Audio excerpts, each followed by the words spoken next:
Rays did what they quite frankly absolutely had to do, and that was win the series against the Detroit Tigers, taking 3 out of 4 against them.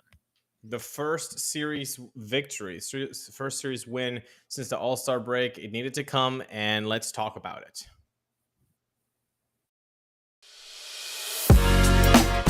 You are Locked On Rays, your daily Tampa Bay Rays podcast, part of the Locked On Podcast Network, your team every day.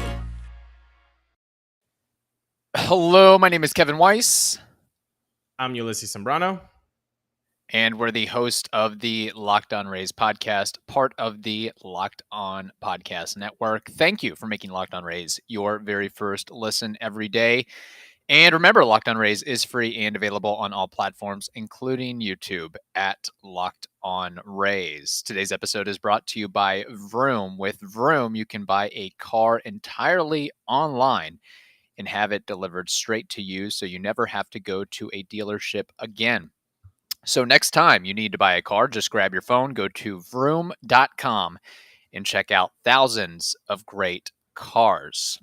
Well, as we mentioned, Ulises, the Rays took 3 of 4 over the Detroit Tigers on the road, which they absolutely had to do. If they didn't do it, I wasn't going to watch another Rays game the rest of the season. But the Rays on Thursday won by a score of 6-2. They won on Friday 5-3, lost big time on Saturday 9-1, and then shut out the Tigers on Sunday 7-0. It took them a while to get going, but they put the pedal to the metal, the top of the ninth inning on Sunday there. It got scary, though, because you lose that Saturday game, and you're thinking, boy, that was rough to watch. When you're seeing Yu Chang drop 40-mile-an-hour, not even EFA's pitches up there and getting swatted, it makes you think, well, Sunday they better come out hot. And then tremendous pitching just by both sides.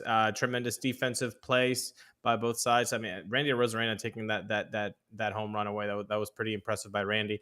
I still think that Randy does not get enough credit in the outfield. I know he was nominated for the Gold Glove last year, but I think that people forget he has a cannon for an arm, and he can make highlight reel catches easily. I mean, this guy is a good athlete, like a really good athlete. So good to see him. And finally, the implosion of Gregory Soto in the ninth, one after another.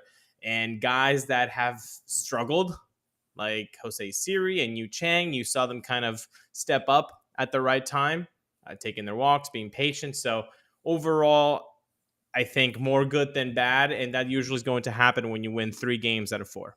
Right. And Randy also had a really good play over the weekend in foul territory. And we saw some good glove work from the Rays all around at some points during the series. We also learned that the Rays learned how to take a walk, or showing the ability to take a walk, as they drew a club record 13 walks on Friday. You would think that they would score more than 5 runs there, but hey, they still won that game, and they did come back from a 3-0 deficit in that game. And I should also note this, that's one of the reasons why you go out and acquire a tested veteran like David Peralta, who, with runners on base, 2 outs, count 1-2, you need a run when you're down 3-0 in the 5th inning. You need to get the juices flowing. Doesn't have to be a home run, just base hit, up the middle, oppo, 96-mile-an-hour fastball.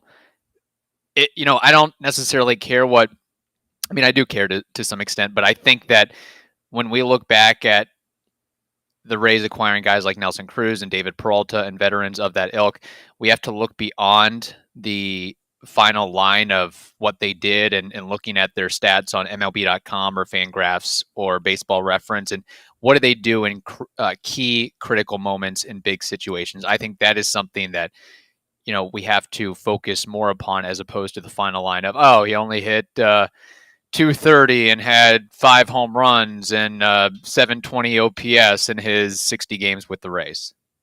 100% agree. I think that's one of the things that Miller Thomas, the host of Locked On Diamondbacks, stressed to me when we did our crossover was, if there's runners in scoring position, if there's a time where you need somebody to have a really good professional at bat, and more often than not come up with a good hit, with a good result, David Peralta is that guy, and he's shown it in 1 week. He has shown how good he is when you need a professional at bat, when you need to kind of set the tone, when you either need to gear it up and get it started, or to kind of at least finalize that last punch of the round to get those points. You boxing fans out there, that's David Peralta, and so I appreciate what he has given to the club in such a short time. But I mean, you got to go up and down the lineup with this weekend, because I think you saw positive things from Taylor Walls, Yu Chang with you know what, I got to give it to Yu Chang, because when you smile that big after you hit a home run, like immediately after connecting that with that ball that's going out, I'm a fan of him. That's such a Brett Phillips type of person, the guy who's just happy to be a major leaguer. Like, he can't believe it. Like, I have pop. I just went yard. Like, that is such a cool, relatable things for fans. And maybe you're going to see a little bit more Yu Chang fans from Rays Nation, because that was really cool. Don't look now, but he's been killing it for the Rays in his opportunities that he's gotten. If you look at his numbers on the whole, is he going to keep it up? Probably not. But again, he's a piece that you need and can provide some value here and there. And another guy that really stepped up as he's continued since returning from injury, Brandon Lau. We saw some big moments from him as well. And that's what you're looking to see if you're the Tampa Bay Rays. LinkedIn Jobs helps you find the candidates you want to talk to faster. Did you know every week nearly 40 million job seekers visit LinkedIn? Post your job for free at linkedin.com/lockedonmlb. That's linkedin.com/lockedonmlb to post your job for free. Terms and conditions apply. Anything else from the series against the Tigers that you want to point out or notate? Jose Siri is a tremendous fielder. Like, my goodness, he is going to be fun to see him running down balls left, right, up, down, diagonally. He is given me Kevin Kiermaier 2015 vibes, like just gliding, like BJ Upton. Like, he is special. He's special.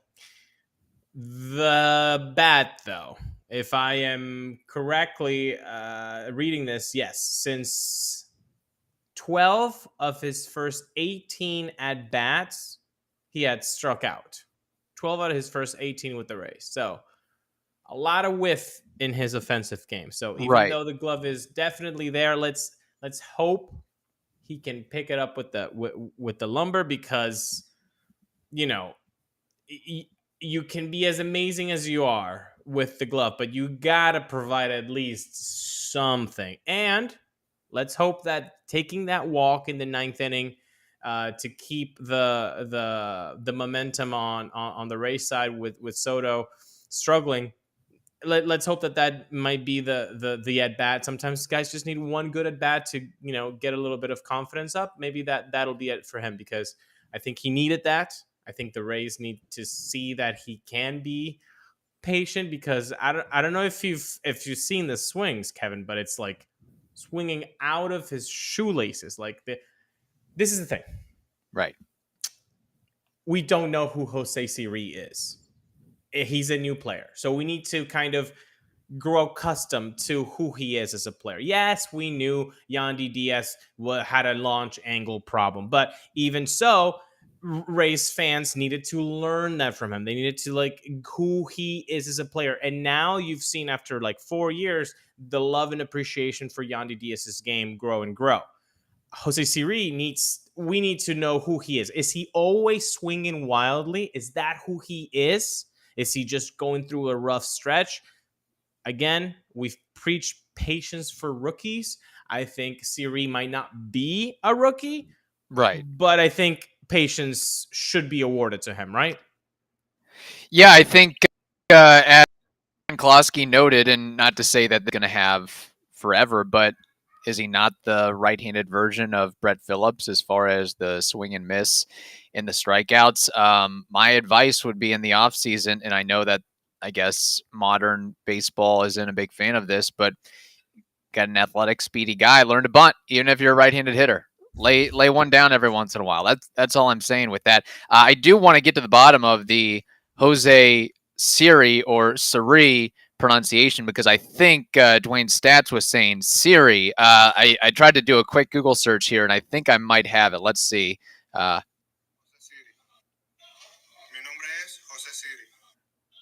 think it's just Did Siri. you hear it? Okay, because I thought that they spelled it with an accent on the second I. I'll have to double check. Okay, but if there's an accent, hey, I would trust I, the judgment of Dwayne Stats. He's been doing this long enough. I couldn't find the pronunciation on the Rays website, but hey, that's from the horse's mouth himself, Jose Siri.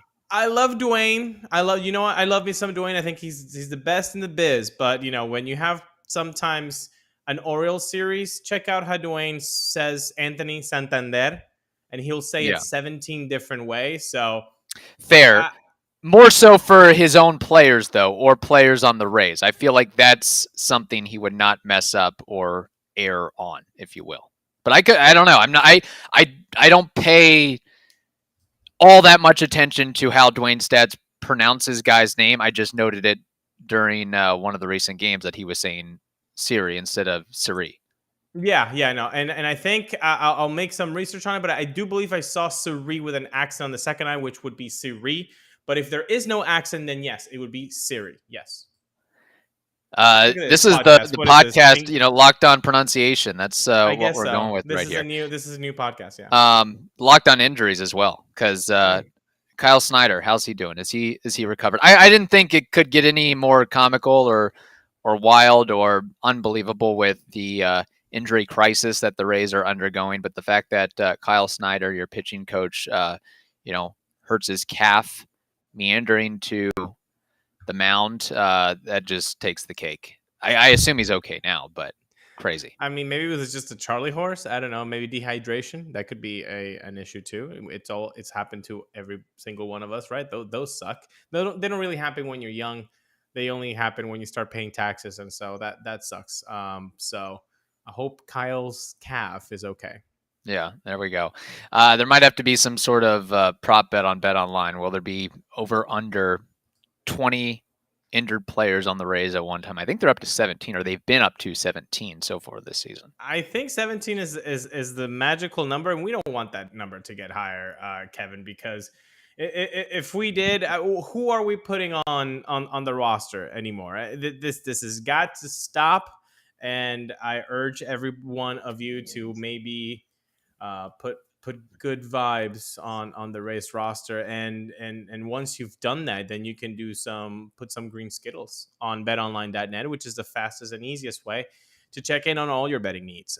Find all your favorite sports and events at the #1 online source for odds, lines, and games. Find reviews and news of every league, including Major League Baseball, NFL, NBA, NHL, combat sports, esports, and even golf. They have it all. Okay, BetOnline continues to be the top online resource for all your sports wagering information, from live in-game betting, scores, podcasts. They have you covered. So head today to BetOnline to use your mobile device to learn more about the action happening today. BetOnline, where the game starts.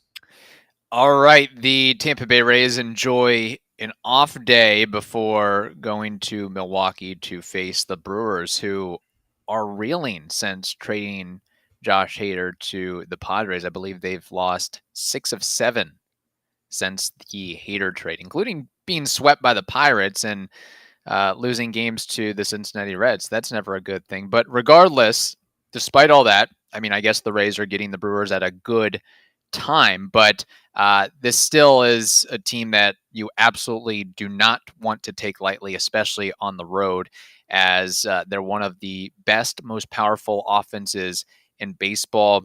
We know what they bring to the table as far as starting pitchers and guys who can rack up strikeouts left and right.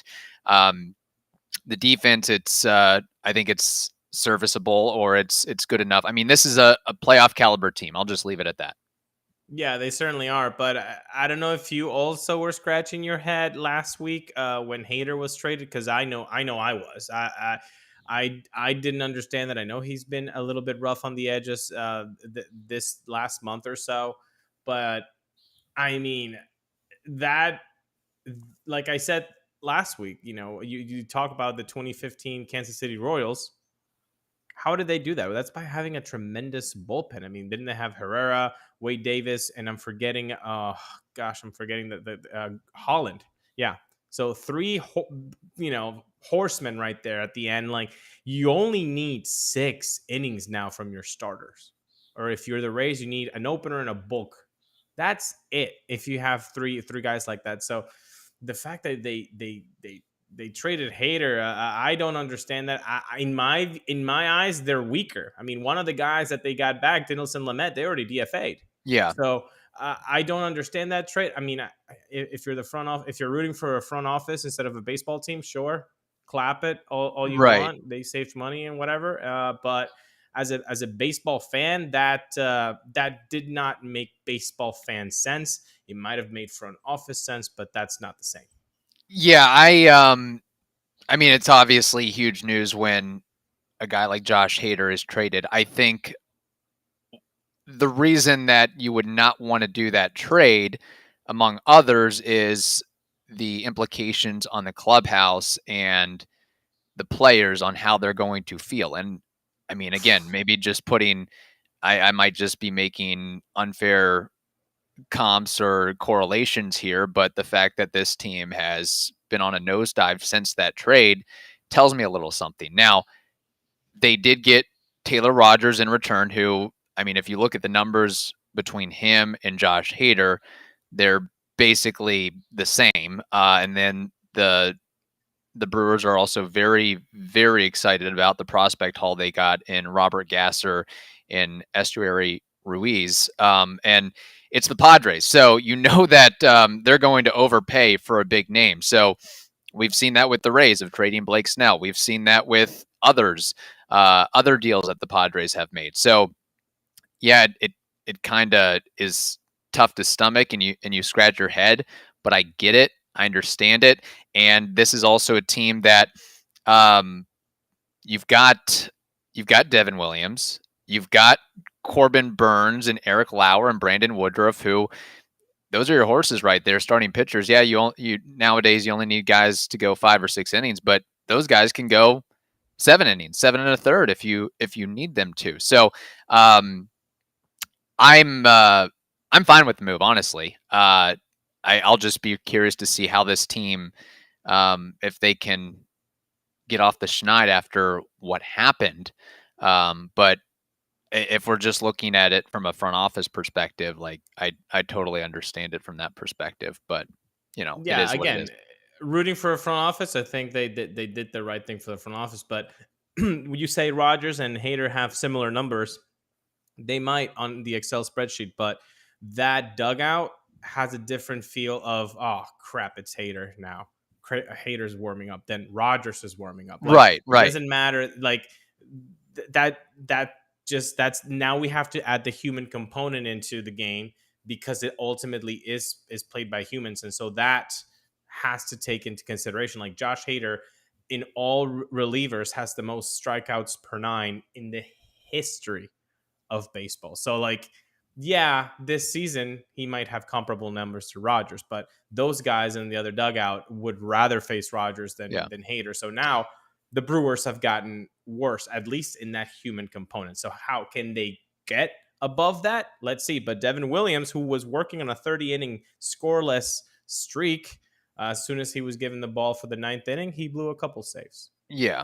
No, I think everything has to be taken into account with all that. And maybe the Brewers know something about Josh Hader that nobody else knows. Maybe they see, I mean, you look at the numbers, these are very uncharacteristic for Josh Hader, and you trade him at the right time, a la the Rays trading Blake Snell at the right time. So I think that's also something. I mean, it obviously, just from a mentality and a clubhouse sake, I mean, I'm just kind of talking in circles here, but I don't obviously has a huge impact for in the end. Maybe not this year, but next year, the year after that, the Brewers absolutely will be better off. And this is the Brewers we're talking about. They're not they have to operate in a way that's similar to the Rays of, hey, you have an eye on the present and an eye on the near future and the long-term future. So I totally understand it from there. They said it on their did you see the comunicado that they sent out for their fans? They basically said we're in a position where we need to have the possibility to take, I think the quote was, to take as many bites of the apple as possible to reach what we want, which is basically what Eric Neander is also saying in Tampa Bay. We need to be as relevant to get into the postseason year in and year out, because you just need to get into the postseason. Then anything can happen. It doesn't matter if you're the last wild card, if you win the division. One's better than the other, obviously, but just get in there and then magic can happen.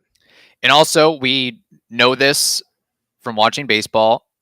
And again, Josh Hader's a different case, but bullpen arms are very fungible, and there's a lot of changes that can happen from one year to the next. Look at Nick Anderson, for example, and they are. Look at Kimbrel, bro. Look at so many others. Yeah, and he was at the top. Like, wasn't Kimbrel looked as like the Hader of 10 years ago? Like, oh, this guy's untouchable. Like, he is so fearless. And now who's Kimbrel? Yeah, and that's exactly my point. And also at the trade deadline, that is when you can get the most haul for a high leverage bullpen arm, because it's such a commodity at that point. But again, the Rays have one of those wacky 2-game series versus a National League team in the Brewers. And as I alluded to, just kind of mentioning some of their numbers here, the Brew Crew, they are 6th in all of MLB in OPS. They are 4th in all of MLB in home runs. They are 7th in all of MLB in runs scored, 13th in MLB in team ERA, 16th in MLB in WHIP, 3rd in MLB in strikeouts. Defense, just don't really know where to go with that. They are tied for 9th in defensive runs saved, but they're 22nd in outs above average. But just kind of focusing on the offensive piece, the offensive side of things for the Brewers. I mean, this kind of reminds me of, I think it was the 2019 Blue Jays team where like they set a record with 11 or 12 guys with double-digit home runs. Like, this is where the Brewers are getting to. Not only do they have Willy Adames, Rowdy Tellez, and Hunter Renfroe that are basically already at 20-plus home runs, but they've got a list of like 8 other guys who very well could get double-digit homers or already have double-digit homers. Tyrone Taylor, Luis Arias, Andrew McCutchen, Keston Hiura, Victor Caratini, Jace Peterson, Colton Wong. And I can't believe I'm having to go all the way down the list before I mention this guy's name, but Christian Yelich, who I don't know if he'll, talk about, wow, just off. Again, we talked about this the last time that the Rays faced the Brewers, but man, I don't know if Christian Yelich ever makes an all-star appearance again, but Christian Yelich isn't a guy that gets talked about anymore. I mean, he looks just like his numbers basically look like every other guy that I just mentioned outside of Tellez, Adames, and Renfroe. I mean, it happens. It happens. Sometimes guys have blips of like 3 years of superstardom, and that's cool, because you know what? If you have that at the right time, you could win an MVP. You could win a Cy Young. You could sign an 8-year extension for $225 million. Like, it's all dependent on when you go hot, and he got hot at the right time. He got paid, and hopefully I think it would be really good for baseball to see a Yelich to come back to his 2018 form, 2019. But yeah, it's a bit, honestly, I'll say it. Like, I don't care that the Rays are playing the Brewers. Like, it's sad that Christian Yelich is not the same guy. Yeah. I want him to be the Christian Yelich from the Marlins and to dominate. Yeah. There are a lot of former Rays on the Brewers as well that you may recognize. I mentioned, of course, Willy Adames, Colton Wong, Hunter Renfroe, but there's also somebody named Brad Boxberger, somebody named Jake McGee, somebody named Mike Brasso, who's actually done really well in his limited action with the Brewers, really kind of found a niche for himself, and Holby Milner as well. So Yeah. in this 2-game series, how do you see the Rays shaking out? They win one, they win both. They win none. I think they'll win one. Yeah. But you're having to meet the Brewers at the perfect time for a little 2-game sweep, Right. And get the mood up in the clubhouse. You won 3 to 4. You get this road trip in a really good mood if you win at 2 out of 2. So hopefully that's what happens. And it's a small ballpark, so maybe we can see a little bit of fireworks from a little bit of Ji-Man Choi, from Randy Arozarena. Maybe we see a big blast from David Peralta, his first with the Rays. Like, hopefully those are things that we can look forward to. Maybe a home run saving grab by Jose Siri, or Siri, however it is pronounced. And it's a good series for the Rays. Now, I do want to give a shout out to people who have been subscribing to the YouTube channel. We are over the 421 subscriber count. So thank you all so much. It means so much for us to have you guys subscribe. So it's free, and we don't know you. There's no notification, so you can just subscribe and you would be helping us out. So thank you so much for doing that. And we have a couple mailbag episodes this week, don't we, Kevin? Yes, we do. Yes, we do. We didn't really do a mailbag episode last week, so we wanted to try to make up for that this week. So stay tuned for all of that fun. In the meantime, thank you again for making Locked On Rays your very first listen every day. Now, make your second listen the Locked On MLB Prospects podcast. That is also free and available on all platforms. Hope you all have a wonderful day. Stay safe, and we will talk to you tomorrow.